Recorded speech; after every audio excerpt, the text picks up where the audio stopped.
Hello, everybody. Josh Neighbors here, Locked On Nationals podcast. Today, it is December 9th, 2021. And on today's show, we're going to look at some potential targets for the Nationals, especially in that infield area, what the Nationals could do to strengthen that part of their roster, if they're going to do anything to strengthen that part of their roster, because we're going to take a look around to see what they've got now on their team and, who's going to be on that squad, who's going to be showing up kind of in that rotation, if you will, not pitching, but in the infield rotation, especially, maybe some outfield stuff as well. We'll take a look at that on today's show. You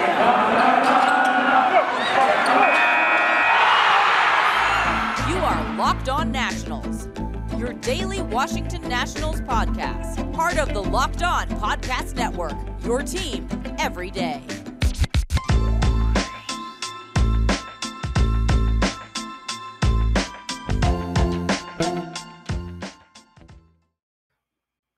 All right, hello, everybody. Once again, I am Josh Neighbors, Locked On Nationals podcast. You can find us on Twitter at LO_Nationals. You can find me personally at Josh Neighbors _. If you're watching us on YouTube, you can see it there on the screen. If you listen to us, Apple, Stitcher, Spotify, I encourage you guys to check us out on YouTube as well. We'll be adding some production elements here pretty soon. And also, if you watch us on YouTube, make sure you follow us in all of those places. So if you're not around to watch the show, you can listen to the show also. All right, so the lockout continues in Major League Baseball, and really no kind of news on that front. Obviously, we want to hear the more the better, but guys are in limbo, and people are really waiting to see what's going to happen. But we want this thing to begin to accelerate. I know it's only been, technically speaking, 8 days here. It started at night on December 1st, so now we're in December 9th. So it's starting to go not long, but we're about to hit double-digit days. And then you look ahead to when pitchers and catchers begin reporting, and obviously it's in February. February 14th is the date for some.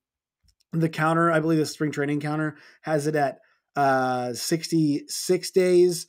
It's February 14th, 2022 is when they're supposed to. So, you want them to start working.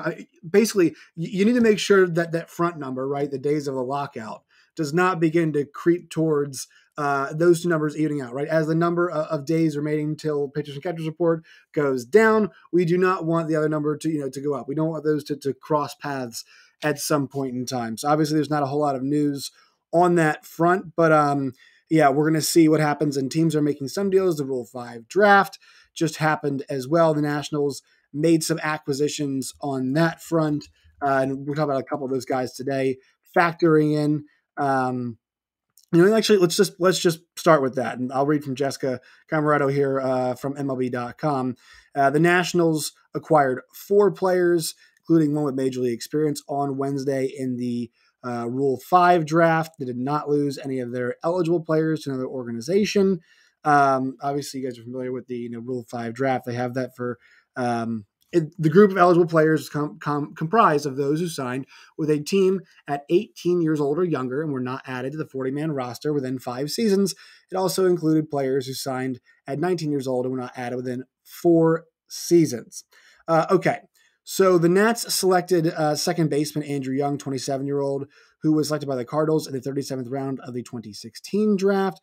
He had 70 Major League appearances last season. He split time 58 games between the D-backs and also AAA as well. Pretty good slash line AAA, 304, 388, 598 was a slash AAA, but in the majors, 209, 298, 484, so not great.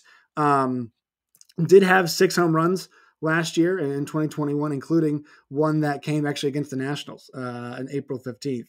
A couple other guys as well. Curtis Taylor, a right-handed pitcher. That's one of those where I think they're hoping that they get a guy, who's got some experience. He's pitched in the major leagues 34 2/3. They're hoping maybe a change of scenery could be a type of thing that helps out a guy like that. They got Matt Brill also from the Diamondbacks. He finished in Double A last season, so not sure we're going to see them. And then they got from the Guardians, once again, Guardians, no longer the Indians, Guardians, right-hander Dakota Clemmer with the first pick of the 4th round. And so he's a guy who's a pretty decent season, but it was in Double-A last year, and he was a number 19th round pick for Cleveland back in 2016. And guys that were eligible to be picked for the Nats, Tim Cate, Jordy Barley, Richard Gauch, and Israel Pineda were eligible to be picked, but they were not selected. So those are the guys that the Nats had available that were not selected. All right, so that's the Rule 5 draft. We'll take a quick pause here, then we'll look at some of these free agency targets that we are going to discuss today. And I think Mr. Young, the Nats drafted yesterday, might factor into this. We'll see, potentially. We'll see. But first, a quick word from our sponsors here. Today's show is brought to you by betonline.ag. BetOnline has you covered for all of your off-season for baseball, sports action needs, but in-season for college hoops, for the NBA, for the NFL, for college football as well. Formula One, boxing, UFC. It's the number one place online for all those sports action that you could want. Head to their new updated desktop or mobile site right now. You can do it on your phone, on your computer, on your whatever laptop, whatever it is you use. Use that promo code Locked On when you're there. It's LOCKEDON Locked On. You'll receive a 50% deposit bonus today. So you deposit $100. They give you an extra 50 to play with today at betonline.ag. BetOnline, it's where the game starts. Also, new sponsor here. It's our friends at Stance. They make awesome, comfortable clothing, active apparel that you can get right now. Socks, shirts, joggers, hoodies. And it feels different. It feels more comfortable. It feels like, you can be yourself in these clothing. Not a whole lot of restriction there. And you can check it out right now. You guys can go to check out their website, Stance. Just Google Stance Clothing, and you can find them right now. You use the promo code Locked On. They'll give you guys a 15% discount right now. Stance believes that the perfect fit matters more than fitting in. That those who feel good do good. Go see it for yourself. Register for an account at stance.com and get 15% off on your first purchase. Use promo code Locked On, LOCKEDON Locked On, and you will be able to receive that 15% discount. Enjoy the color and comfort of a life less ordinary with Stance. All right, so I really took a look at the infield. It's an interesting situation for the Nationals they've got going on right now in their infield. So I started from first base and kind of worked my way across, counterclockwise, which whatever. But Josh Bell is there at first base. We know that's going to happen. The big question is, there's two of them, but the number one is Ryan Zimmerman going to come back next year? Because if Ryan Zimmerman comes back, then you're going to have your first base thing is completely figured out, right? You're good to go from that perspective. If he doesn't, there's a couple ways they could go. Number one, they could look for a free agent, right? They could. That's the way they could go. That is the way that they might go. But I don't really know if they can find somebody that's going to complement them as well. And the one thing Ryan Zimmerman brings is that he's been gangbusters against left-handed pitching, right? That is the one thing Ryan Zimmerman brings. Not to say Josh Bell is bad against lefties, but Ryan Zimmerman, well known for his ability to hit left-handed pitching. And if you look in the free agent market, I was looking at some of these first basemen, didn't see a whole lot of that. Didn't see a guy out there that could really be, super helpful from that perspective. Maybe a Danny Santana. He hit them well a little while ago, but you didn't see a whole lot of that. And as of late. And Ryan Zimmerman career against lefties, 310. So that just shows, he's just a next level guy when it comes to hitting left-handed pitching. We heard from Ryan a little while back, I believe it was in the Sports Junkies, where he said, hey, I'm treating the offseason like I might play, but there's no official word. I have not made a decision one way or the other, but I'm not getting, out of control fat. I'm not being super crazy. Remember, they have the fourth kid in the way, but he said, look, no decision made yet, but I'm acting as if I'm a player who would return in 2022. So, could change his mind once again, but that's kind of where he is. So, the free agent way is the less likely way. I think the more likely way they go is, okay, if Ryan decides he's not going to play, Riley Adams ends up being the guy at first base. And that's going to be somebody that when Riley Adams, we know they acquired them last year, involved in that trade for Brad Hand, which was a big win. The signing of Brad Hand, not a win, but the acquisition when they got Riley Adams was a big one. Now, only played 39 games, only had 35 games, excuse me. Only had those 90 plate appearances, but he hit 268, 422 on base, 887 OPS, had a pair of home runs, drove in 10 runs as well, and an OPS plus, once again, small sample size, of 145.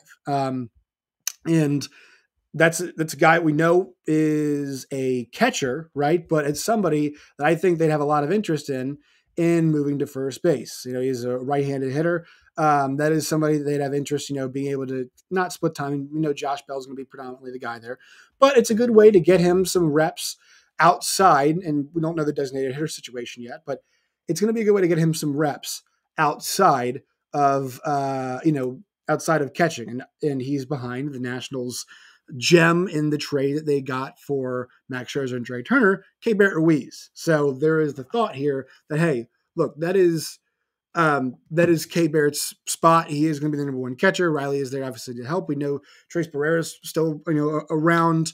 They got another catching prospect in that trade last year, so they have some options there. But I think he's catcher number two. Due to his performance last year, so productive, maybe you do move him around. Maybe get some opportunities at first when he's not catching out there and he's able to hit. Or you get the DH in there, and if there is no Ryan Zimmerman, even if there is some Ryan Zimmerman involved, you can have Riley Adams hit on some days. There will be opportunities for him there. So I think that's the most likely situation at first base. I don't think we're going to see much outside help in that category. I think we're going to see Ryan Zimmerman. I think we are going to see, going by his words, he's planning on playing. He's going to play. Ryan Zimmerman, obviously Josh Bell. Those two for sure are going to be there. Riley Adams being mixed in. Injuries, mix him in there. Also DH, you could see him. So I think he's got that position here. All right. Second base. This one we've talked about a little bit. So Cesar Hernandez comes over. They get him in a free agency signing. So they acquire him. A guy with a lot of major league experience. The concern there being, hey, are you going to play him over Luis Garcia? Are you comfortable at this point saying Luis Garcia is a guy that should be every single day at second base? This is for the Nationals' perspective, like this is somebody that got accelerated just a little bit going to the league because of that shortened year. He's still only 21 years old. So if he's not major league ready on a day-to-day basis and that's feel like that, maybe he's a second guy. Do we think this is somebody that needs to get still a ton of reps below in AAA? Maybe. Last year, he hit 242, 275 on base, which wasn't very good, 411 slugging, and 686 OPS. The power is not there yet. Drove in 22 runs, and the K rate wasn't like the worst thing in the world. But this is somebody that obviously needs some more development. Does he need it at the major league level, or does he need it, at AAA? That is their big question, and maybe they do deem being the season, hey, look, we're going to keep him in AAA to start off the year. Cesar Hernandez is going to be our guy in the majors. I tend to think Garcia is going to be in the major league roster, but I think a lot of people feel the same way I do. Hey, if he's up there, he should be playing. Don't have him just sit. If he's going to be sitting, he needs to be in AAA still getting those reps. That is where I fall in that situation. Also, the guy that we just talked about, Andrew Young, was just acquired, and I think that might be somebody they could see helping them out at second base. Clearly did not have a great year last year, 209, 298 on base. So, obviously his small sample size, 104 plate appearances. So hitting 209 with 298 on base, bit of a patient hitter, right? So he's able to kind of work a few walks, but does strike out a whole heck of a lot as well. So, while the on base is good for what the batting average is, I think maybe you can elevate his play just a little bit. You can see on base go up, that could help, but I think it's going to be somebody who's there. Nats don't necessarily use him. I don't see them going out and getting somebody, for the reason of, hey, we need some help second base. And because that kind of takes us to the next part of the infield at short and third. And this is where I think we're sitting here thinking, okay, what's the plan? Because Keyboom is at third, and then they've also got Alcides Escobar at short. You could rotate Hernandez over there too to play a bit over in the infield, but I think they still need one more guy to help them out. They had Jordy Mercer some last year, and there are a few options. It depends on how you view It depends if you don't want to see, like, so mention the issues that we had a couple years ago with Asdrubal Cabrera at third base and him taking away reps from Carter Kieboom when we were told Carter Kieboom was the guy in the shortened season.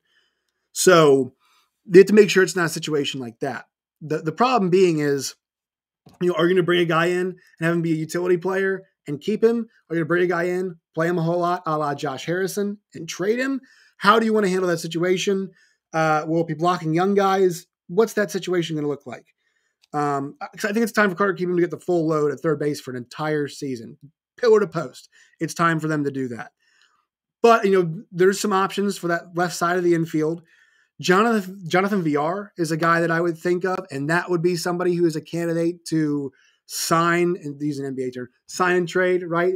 That's somebody that you could have getting some experience, and not him, but him getting some reps and playing well, and potentially you want to move him, or potentially you want to keep him there if an injury happens. He's a guy who's low 30s, so he's in a good spot. Potential trade piece, I think, is what makes him somewhat interesting. Jose Iglesias is a nice hitter, not the best defensive player, but a pretty decent hitter. He's available, guy in his mid-30s, play some third, play some short, second if you need it. Matt Duffy is a guy who's around in that space. I think they could use. So my mind kind of did go to Jonathan VR. It's just a question of, is that a player that you think is going to help you win games? Do you want to win games? Because last year he did. I mean, he really helped the Mets win a bunch of games.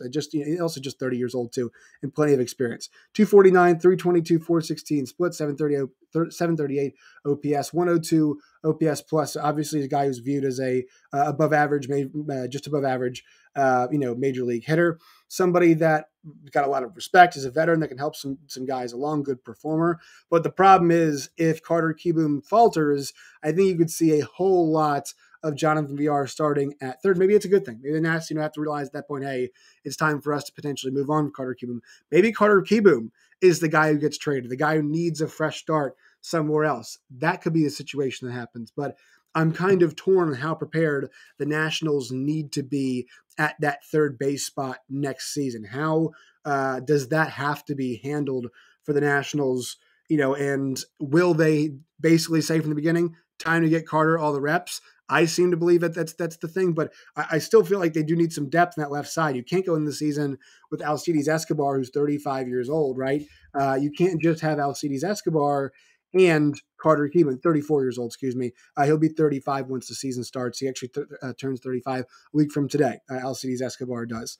Can you expect him to perform at the level that he did last year? And even then last year, it wasn't like he was some gangbusters awesome hitter, but he was a part of a pretty productive lineup. I mean, the Nationals lineup was productive towards that back end of the season. So, he was a decent hitter, but do you trust him to be able to play every single game? I mean, I don't know. They're going to need some more help over there. Do they play Cesar Hernandez at short in addition to it and just kind of say, we'll roll with a cheaper Jordy Mercer type guy who doesn't really expect to play a whole lot and we'll bring him in certain situations, or Andrew Young's going to be that guy? I'm really curious to see how they navigate this, because they've gone more for the bargain deals. The Hernandez deal is not a very expensive deal. Are they into not just spending at all this offseason and even thinking about getting guys? We're not even going to get guys we can trade down the line, or, Jonathan VR, I think, should get like a 2-year contract. I think he's a decent player. I think he should get a nice little contract. Is that how they're going to handle that situation? So many questions at third, but I think those guys, Duffy, Iglesias, and VR, are all interesting targets for them on the left side of that infield to kind of help out and bolster what they've got over there. Outfield, the one name that we're all thinking about is Kyle Schwarber.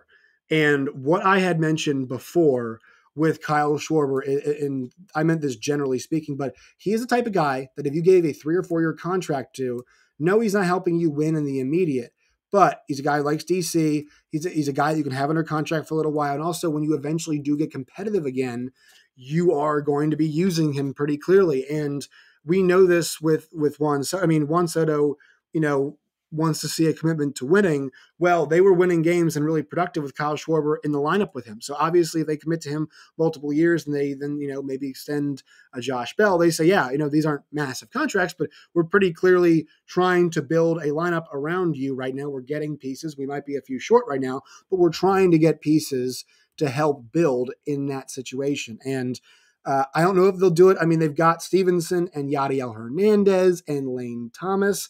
Donovan Casey is going to be coming up through the ranks. Do they even go out and get an extra outfielder? Do they sign somebody good, and bump one of those guys? It's the question of, do they want to spend this offseason like at all? I know a lot of people are spending big money, and we've seen a lot of these guys go faster than we thought. Do they say, no, we're not going to get in kind of that desperation of the market. We're not going to overspend for anybody. We're just going to take our time and let's see what happens. I tend to think they should make one or two moves where you sign a guy to a nice little contract. I thought Escobar's contract for the Mets was really nice. I think that's a good deal. Mark Hanna's contract was a nice little deal. I think that's, even if you're not intending on being super competitive, it's the kind of thing that can help your team out. Also, Schwarber's the kind of guy that can go into that DH role eventually when you need him to. But their outfield, while they've got some options, center field, is Victor Robles going to be out there day one? I think this could shore up a spot. Maybe you could move Lane Thomas to center. But I think right now, as it sits, you're kind of looking at Lane Thomas. He's going to be out there. And then is it Robles? Is it Stevenson? Is Hernandez your fourth outfielder to start off the season? When does Donovan Casey make his run to the major leagues? It's not like they've got a bunch of awesome, terrific options, but they've got some interesting ones because Yadiel played well last year. They brought Andrew Stevenson back, it feels like, for a reason, right? To potentially be that fourth outfielder. Already got one. You've got to have Lane Thomas back out there after his performance last year, unless you bring somebody else and you say, no, I mean, we're so confident in this person we're bringing in. We're investing so much financially that he can take Lane's spot. So there's a lot of moving pieces.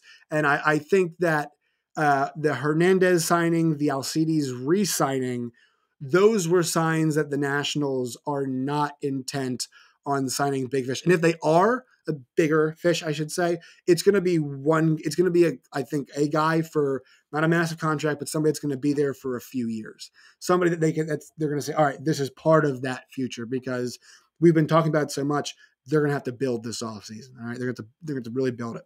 We'll do this kind of free agency target thing also for pitchers as well coming up. I'm going to run some of these ideas by Matt Wyrick.